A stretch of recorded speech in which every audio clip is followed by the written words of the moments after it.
Značka zaměstnavatele je vlastně ta pověst. Většinou interně se říká, že interně je toto pověst. Pokud to berete z externího pohledu, tak se tomu říká image. Je to tedy proces, který je zaměřený na vytváření povědomí, posílení toho povědomí a pověsti o vaší společnosti z pohledu zaměstnavatele.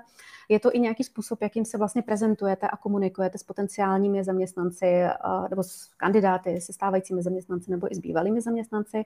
A mimo jiné to zahrnuje firemní kulturu, hodnoty, pracovní prostředí, zaměstnanecké benefity a celkový zaměstnanecký zážitek. Proč je budování značky zaměstnavatele tak důležitý? Je to, pokud systematicky pracujete na budování značky zaměstnavatele, tak se vám velmi dobře bude dařit přitahovat zajímavé talenty, podaří se vám zvýšit i retenci vašich zaměstnanců, snížit i fluktuaci zaměstnanců, protože ve chvíli, kdy začnete skutečně systematicky na značce zaměstnavatele pracovat, budete to i dávat světu ven, budete to různě publikovat, tak současní zaměstnanci se budou cítit samozřejmě hrdí a budou se cítit spokojení, že zrovna oni mají tu možnost pracovat právě pro vás.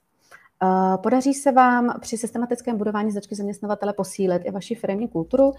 Pravděpodobně se vám podaří i zajistit vyšší angažovanost současných zaměstnanců. Je tam možné, že se tam budou projevovat podstatně více, bude se projevovat týmová spolupráce, může se tam podstatně častěji stávat, že skutečně ti vaši zaměstnanci budou táhnout za jeden pro vás. Samozřejmě s těmi systematickými aktivitami se musí zvyšovat i povědomí o vaší značce.